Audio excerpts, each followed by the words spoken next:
Hello and welcome back to Newsroom Nigeria. This is where we give you hot, fresh, and sizzling news all day long.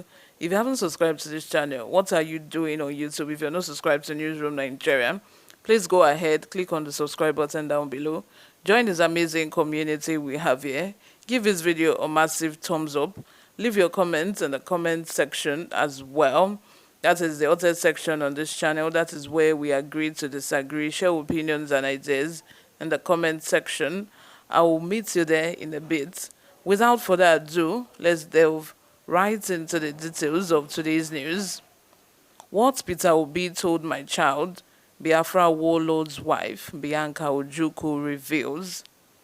On Friday, Bianca Ojukwu, a wife of late military colonel, received Peter Obi, the presidential candidate for the Labour Party, in her apartment concerning the 2023 election. The visit and matters discussed were surely connected to the aspiration of the Labour Party's presidential candidate, Peter Obi. This information was published on the Facebook page of the late Bianca Warlord's wife, where she also referred to Peter Obi's visit as a homecoming. According to her, the former governor of Anambra State brought up his hopes and dreams for the country of Nigeria throughout their conversation. She said Peter Obi lamented the plight of the populace, the scarcity of employment opportunities for young people, and his goals to revitalize the economy. Bianca added that Peter Obi also spoke of his ambitions to revitalize the country's manufacturing sector to reduce unemployment in the country. According to Bianca, Peter Obi made a vow to his son that he would never fail to lead the country to buoyancy when he won the election in 2023, simply because they are obedient.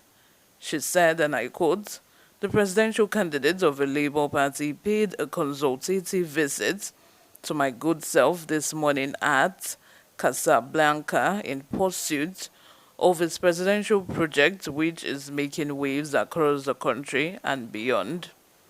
This was a homecoming of sorts. Okwete set out his political odyssey from his home. He spent some time discussing his hopes and dreams for this nation. He lamented the suffering of the masses, the lack of jobs for the youth, and his plans to turn the economy of the nation, around. He jokingly told my son, Nwachukwu, "It is mostly you young people who are obedient in this country. We are hungry for real change. I will not let you down." Please don't let us down. As we all know, it is mostly the young people, that are actually obedient in this country. And I feel that these movements started as a result of, it's not as a result of, but an aftermath of the NSAS protest. And, that was, I feel that was when the youths of this country realize, like, it dawned on the youths of this country that they actually have the power, they actually can make a change if they want to. Like, that protest was really, it really impacted, to some extent. We did not actually, get all the things that the youth did not actually get, all the things that they agitated for in that instance. But at least we made an impact. We got some. You win some, you lose some. And I feel the NSAT made the youth to realize the power that they wield. It's made the youth to realize and wake up that, though we might not be in position, we might not be, in the key positions in the country, although the not too young to roll is in full force, but we're actually not seeing the effect. The youth realize that though we are not actually in power, we might not be mostly in politics, we might not be in position to be the president, we can actually make these people do what we want to do. We also have the right to also put the person that we want to be at the at the helm of affairs, we actually have the power to make sure that we put a good leader in that position. We have the power to make sure that we have a good leader in NEWSROOM. I think that was when the youth of this country woke up. They realized that these people. So we have this kind of power all this while. Although after the NSAS, there were a lot of robberies, people going to the police station, releasing inmates and all that, because it also exposed, the the porosity of our security in this country.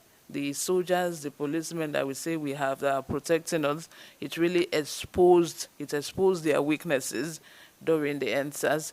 But if I must add, this is one of the good things that came out of NSAS. When Peter Obi then decided to announce his candidate, people said, no, this man has a very good background. He has a very good antecedent. He was a former governor and he did well during his time. Let's back this man.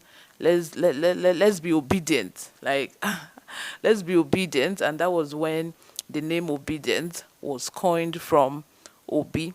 Although some people are still saying they are useful as well, from Yusuf, the vice presidential candidate for the Labour Party, who is Obi's right hand man. I just hope that this come to fruition at the end of the day. And people are this is just this is like a starting of a revolution. It's a starting of a revolution.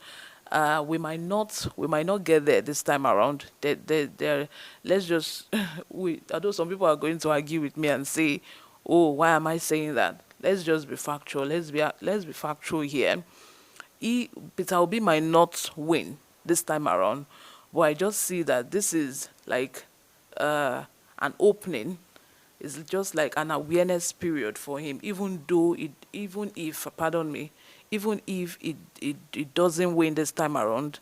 I know the second time he has a very good chance, to win. Now that everybody are now obedient, people are now more aware of this, revolution and this old thing that the youth are trying to do. Let me know what you all think in the comment section. Subscribe if you haven't. I will see you in my next video. Bye for now.